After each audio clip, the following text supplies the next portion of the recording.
कोविड-19 की वजह से अंतर्राष्ट्रीय दबाव टालने में जुटा चीन अब भारत के साथ अपने सीमा विवाद को लेकर माइंड गेम खेलने में जुट गया है। लद्दाख की गलवान घाटी में भारत के नियंत्रण वाले इलाके में अपने सैनिकों को भेजने के बाद चीन ने समूचे क्षेत्र पर अपना दावा पेश कर दिया है।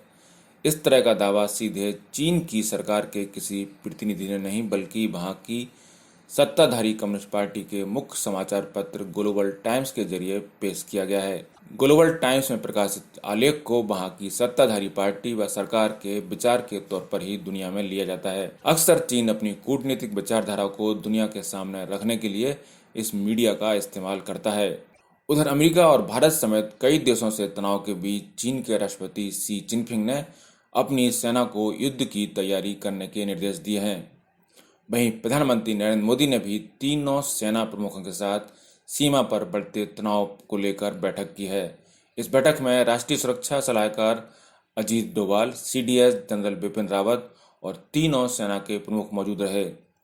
मंगलवार को सेंट्रल मिलिट्री कमीशन की बैठक में जिनपिंग ने कहा कि पीपुल्स लिबरेशन आर्मी के सैनिकों के प्रशिक्षण को व्यापक रूप से बढ़ाया जाए और सेना को युद्ध के लिए तैयार किया जाए। आपको बता दें कि कोरोना वायरस महामारी के कारण चीन का अमेरिका और ऑस्ट्रेलिया के साथ भी तनाव चरम पर है। शी ने सेना को आदेश दिया है कि वह सबसे खराब स्थिति की कल्पना करे, उसके बारे में सोचे और युद्ध के लिए अपनी तैयारियों और प्रशिक्षण को बढ़ाए। तमाम जटिल परिस्थितियों से तुरंत और प्रभावी तरीके से निपटे, साथ ही पूरी दृढ़ता के साथ राष्ट्रीय संप्रभुता, सुरक्षा और विकास संबंधी हितों की रक्षा करे।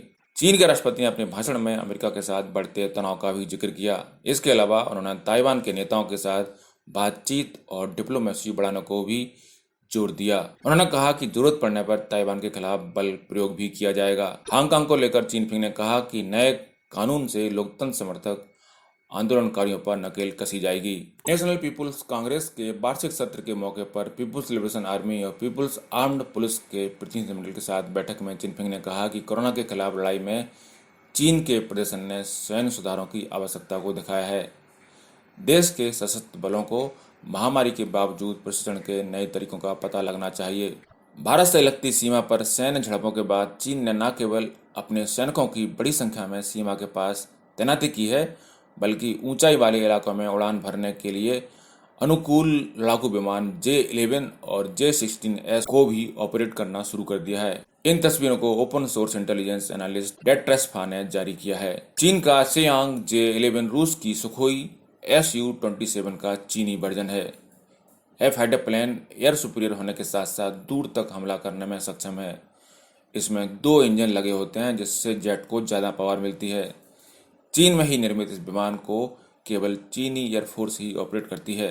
यह विमान एक बार में 1500 किलोमीटर की दूरी तक मार कर सकता है।